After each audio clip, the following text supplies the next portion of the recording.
करून दाखवायचं. हेच खऱ्या अर्थानं राष्ट्रीय सेवा योजनेचं शिबिर आहे. आज या शिबिरामध्ये तुम्हाला प्रामुख्याने भारतीय तत्वज्ञान, या भारतीय तत्वज्ञानाविषयी मी काही जास्त बोलणार नाही, तुम्हाला माहित आहे, मीही याच्यातूनच गेलेला आहे. माझ्याकडेही शिबिरात मीही कार्यक्रम अधिकारी होतो. काय पद्धत राहते, थोडं इकडं तिकडं बोलायला मिळालं की मस्त मजा. सरांनी बोलवले हे का किटकिट लावलं आमच्या मागे, ह्यांना काही दुसरं काम नाही का, हेच आपल्यामध्ये येतं, कारण तिथूनच आलेलो आहे मी. परंतु खऱ्या अर्थानं आपल्याला नेमकं काय घ्यायचं आहे. आज या भारतीय तत्वज्ञानाचा जर विचार केला तर दोन परंपरा, एक आस्तिक दर्शन आणि एक नास्तिक दर्शन. 12वीचे विद्यार्थी आहेत. आस्तिक दर्शन आणि नास्तिक दर्शनामध्ये जर पाहिलं, आस्तिक दर्शने कोणते आहेत? वैशेषिक दर्शन, न्याय दर्शन, योग दर्शन. आणि नास्तिक दर्शन चार्वाक दर्शन, बौद्ध दर्शन आणि जैन दर्शन. चार्वाक दर्शनाविषयी थोडक्यात विचार केला किंवा बौद्ध दर्शनाविषयी थोडक्यात विचार केला, मानवाच्या वाट्याला जे दुःख येतं, हे दुःख काय येतं, दुःख येण्याचं काय कारण आहे, याचा कधी आपण शोध घेतलेला आहे? कधीच शोध घेतलेला नाही.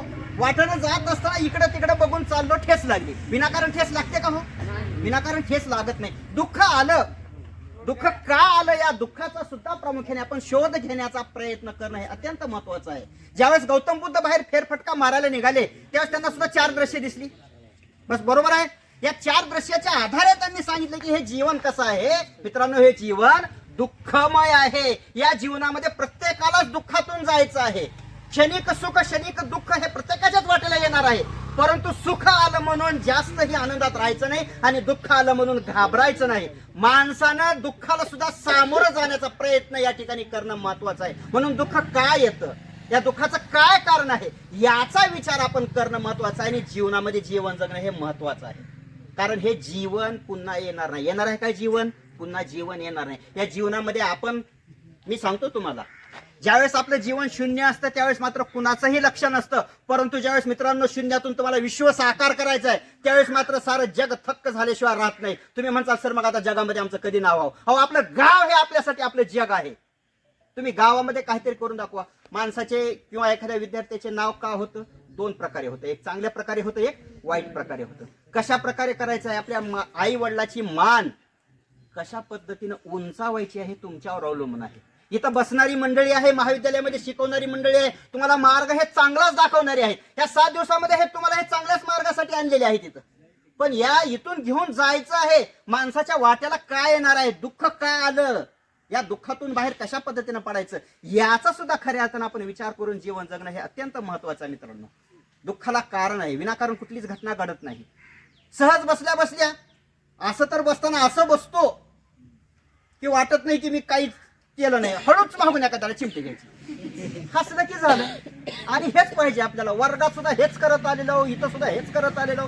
कशासाठी येऊ लागलो आपण? याचं जर तारतम्य, याचं जर भान आपल्याला नसेल तर या शिबिरामध्ये येण्याला आपल्याला काही अर्थ आहे का? याचं कारण काय हे शोधून घ्या अगोदर. सर सांगतात गट, तुमचे गट सुद्धा केलेले असतील, मुलाचे गट असतील, मुलीचे गट असतील. त्या गटानुसार तुम्हाला काम वाटून दिलेले राहतात. कुणी भांडे घासायचं, कुणी झाडून काढायचं, कुणी जीव वाढायचं. हे प्रत्येकालाच वेगवेगळे कामं दिलेले वाटून आहेत. आणि तुमच्यामधून शेवटच्या दिवशी उत्कृष्ट स्वयंसेवक आणि उत्कृष्ट स्वयंसेविका सुद्धा काढलं जातं. एखाद्याला मिळालं की हा तू सरच्या लय जवळच आहेस, हे आपल्यामध्ये भावना राहते. हे असं कदापि राहत नाही. कारण शोधा. एखाद्याच नाव का होतं त्याला कारण सुद्धा आहे. म्हणजे दुःख आलं, दुःखाला कारण आहे. विनाकारण दुःख येतं का?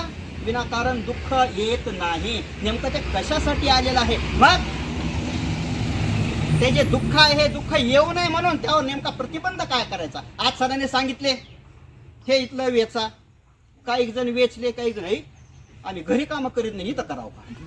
हे तुमच्यातल्या भावना आल्या, बरोबर आहे का नाही? अहो, इथं आलो कशासाठी? घरचं तुम्ही सोडून द्या, इथं मिळून मिसळून राहण्यासाठी आपण आलेलो आहोत. कारण दुःखापासून आपल्याला बाजूला जायचं आहे, चांगलं काहीतरी आपल्याला करून दाखवायचं आणि त्यातून मार्ग काढण्यासाठीच खऱ्या अर्थानं गौतम बुद्धांनी आर्य अष्टांगिक मार्गाची निर्मिती केली. आलं लक्षामध्ये?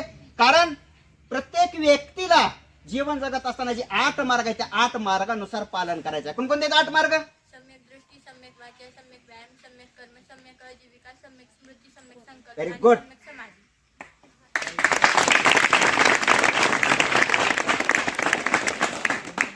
हीच शिदोरी विद्यार्थी मित्रांनो आपल्याला घेऊन जायची आहे. हा तुझ्याकडे बघ, डोळे हुशार दिसत. दुसरं आपल्याला काहीच येत नाही. दुसरं काय येतं तर काहीच येत नाही. सांगाव येतात, नाही सांगाव येतात. सांगितलं डोळे हुशार कवा शिकले. अरे काय आहे हे लक्षात घेण्यासारखं आहे मित्रांनो खऱ्या अर्थानं. कारण दृष्टी, आज ही दृष्टी दिलेली आहे. ही दृष्टी कशासाठी दिलेली आहे? कशासाठी दृष्टी दिलेली आहे? पाहण्यासाठी दिलेली आहे. काय पाहायचं? बघा ते जे चांगलं आहे ते पाहायचं. थोडक्यात सांगतो तुम्हाला, चित्रपट चांगले का वाईट हा दृष्टिकोन वेगळा. चित्रपट चांगले राहतात का वाईट राहतात? पण पाहतो काय आपण? हे जे आहे हेच इथून खऱ्या अर्थानं घेऊन जायचं. आणि गौतम बुद्धानं जो मार्ग सांगितले त्या मार्गानुसार आपण जीवन जगण्याचा प्रयत्न करणं महत्वाचं आहे. आणि त्यानुसार वाटचाल करत राहणं हे अत्यंत महत्वाचं आहे. असा विचार गौतम बुद्धांनी आपल्या 4 आर्य सत्यामध्ये सांगितले. म्हणजे भारतीय तत्वज्ञान आस्तिक आणि नास्तिक या 2 प्रवाहानुसार आपल्याला खऱ्या अर्थानं जायचं आहे.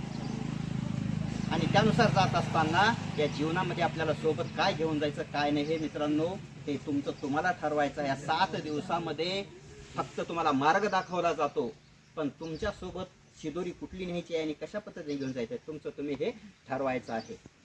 मी काही तुम्हाला जास्त बोलणार नाही, कारण दुपारचा भौतिक कार्यक्रम हा असाच राहतो. भौतिक कार्यक्रमामध्ये म्हणतात आला पाहुणा 1 तास घेतो का 2 तास घेतो, ते प्रत्येकालाच वाटतं. पण मी जास्त तुम्हाला बोलणार नाही. इथे संयोजकांना बोलण्यास आम्हाला